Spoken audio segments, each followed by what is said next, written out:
Good afternoon, 6th class. I am Madhvi, your SST teacher. Students, today we will continue our remaining chapter number 4 in the earliest cities.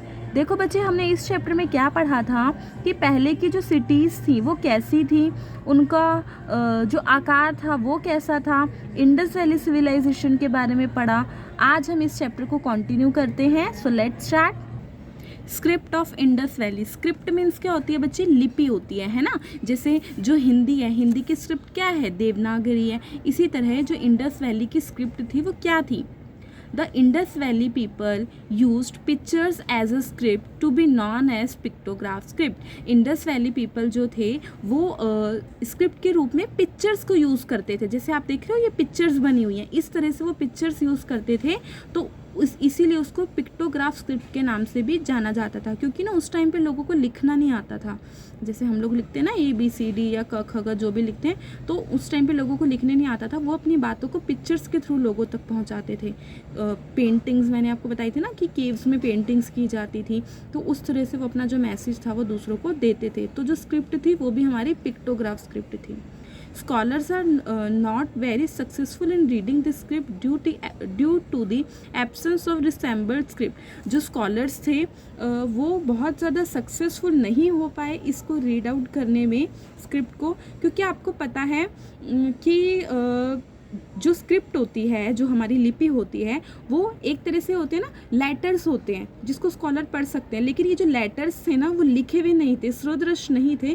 तो वो जो थे scholars जो थे वो उनको पढ़ने में असफल रहे, वो उनको नहीं पढ़ पाए. This script is one of the earliest form of writing in India. ये जो स्क्रिप्ट थी वो बहुत पुरानी फॉर्म थी इंडिया की राइटिंग में. ठीक है, क्योंकि पहले के टाइम पे ना लोगों को नहीं लिखना आता था, वो पिक्चर्स के थ्रू ही अपनी बात जो थी वो लोगों को डिलीवर करते थे. The end of this civilisation, जो इंडस वैली सिविलाइजेशन है उसका एंड कैसे हुआ, क्या कारण रहे जो ये समाप्त हो गई. Historians have offered several reasons for the end of this Indus Valley civilization. अगर हम हिस्ट्री के थ्रू देखें या जो हिस्ट्रियंस हैं वो उनसे हमें बहुत सारे ऐसे रीजंस जानने को मिलते हैं जिनसे हमें पता चलता है कि अराउंड 1900 BCE बहुत सारे ऐसे कारण हुए जिसके थ्रू जो हमारी इंडस वैली सिविलाइजेशन थी उसका एंड हो गया. कौन कौन से कारण हुए? Climate change due to large scale of deforestation. Deforestation means क्या होता है? जो पेड़ों की कटाई होती है. तो आपको पता है जैसे जैसे पेड़ कट रहे हैं पॉल्यूशन बढ़ रहा है, बहुत ज़्यादा पॉल्यूशन बढ़ रहा है तो हमारा टेम्परेचर इंक्रीज़ हो रहा है जिसके कारण बहुत ज़्यादा गर्मी हो रही है. तो क्लाइमेट चेंज होने लगे. ठीक है, उसके बाद एपिडेमिक्स एंड नेचुरल क्लैमिटीज़, बहुत ज़्यादा प्राकृतिक आपदाएं जो थी वो आने लगी, जिससे कि बाढ़, सूखा और भी बहुत सारी ज्वालामुखी का फटना, ऐसी प्राकृतिक आपदाएं आने लगी. Series of invention by central Asia, जो सेंट्रल एशिया था उनकी तरफ से बहुत ज़्यादा आक्रमण होने लगे जिसके थ्रू जो हमारी इंडस वैली सिविलाइजेशन थी उसका अंत हो गया पूरी तरह से. ठीक है, तो हमने इस चैप्टर में जो पढ़ा आई होप आपको समझ में आया होगा इंडस वैली सिविलाइजेशन के बारे में. तो चलिए अब हम इसका बुक वर्क करते हैं. पेज नंबर आपका 96 है. First question is how were the streets constructed in the Indus cities. जो इंडस सिटीज़ थी, इंडस वैली सिविलाइजेशन के टाइम पे जो सिटीज़ थी उस टाइम पे जो गलियाँ होती थी वो किस आकार की होती थी, कैसे बनाई जाती थी? वर्टिकल, ओवल, परपेंडिकुलर या हॉरिजॉन्टल. कैसी होती थी? वो परपेंडिकुलर होती थी. हमने पढ़ा था ना इस चैप्टर में, परपेंडिकुलर स्ट्रीट होती थी.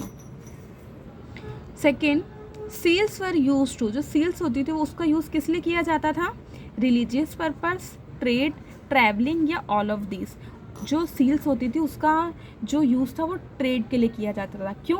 मान लो इंडिया से सामान जा रहा है और वो सामान ऐसे ही चला गया, तो जहाँ पर वो सामान गया है लोगों को कैसे पता चलेगा कि वो सामान कहाँ पे आया है? उस टाइम पे राइटिंग तो होती नहीं थी, तो उस टाइम पे एक सील चला करती थी. आपको मैं पिक्चर दिखाती हूँ, ये देखिए इस तरह की सील्स होती थी. लाइक मान लो ये सील है, लोगों ने ना जो अपने ना पिक्चर्स डिसाइड की हुई थी वो सील्स के ऊपर स्टैम्प करवा लेते थे, छपवा लेते थे, और वही सील जो होती थी वो सामान के ऊपर लग जाती थी जिसके थ्रू पता चल जाता था कि ये जो सामान है वो कहाँ से आया है. आप अभी देखोगे ना कि जैसे पोस्ट ऑफिस में जाते हो तो लेटर के ऊपर वो लोग सील लगा देते हैं, है ना. हर जगह की अपनी अपनी सील होती है. तो सील का जो यूज़ था वो ट्रेड के लिए किया जाता था. The great bath is located at, जो ग्रेट बाथ थे जहाँ पे जो मैंने बताया ना, जो हिस्ट्रियंस को बहुत सारे ऐसे प्रूफ मिले हैं जिससे उन्हें पता चला कि यहाँ पे लोग बाग नहाने के लिए आते थे, तो ये कहाँ पे मिले हैं, Kalibangan. Next, the houses in lower town had, जो हाउसेस होते थे लोअर टाउन में, वहाँ पे क्या होते थे, वहाँ पे वेल्स होते थे, है ना, और ये मैक्सिमम हर घर में पाए जाते थे जो वेल्स थे। फिलअप फर्स्ट, द डैश, जो the Indus valley civilisation is also known as the dash, जो इंडस वैली सिविलाइजेशन था उसको और किस नाम से जाना जाता था, हड़प्पा सिविलाइजेशन के नाम से भी उसे जाना जाता था। Dash and dash are two main cities of Indus valley, Indus valley की टू मेन सिटीज़ कौन सी थी, हड़प्पा और मोहनजोदड़ो, ठीक है। Third, the houses of Indus valley were made of dash bricks, जो इंडस वैली के जो हाउसेज होते थे वो कैसे बने होते थे, बेक्ड ब्रिक से बने होते थे, या फिर आप उसे बर्न ब्रिक भी लिख सकते हो, ठीक है। Dash is the most common mythical animal found on the seals of Indus valley civilisation, जो सील्स होती थी उस टाइम पे, तो एक बहुत कॉमन सा एक एनिमल था जिसकी जो पिक्चर थी वो छाप दी जाती थी उस पर, तो क्या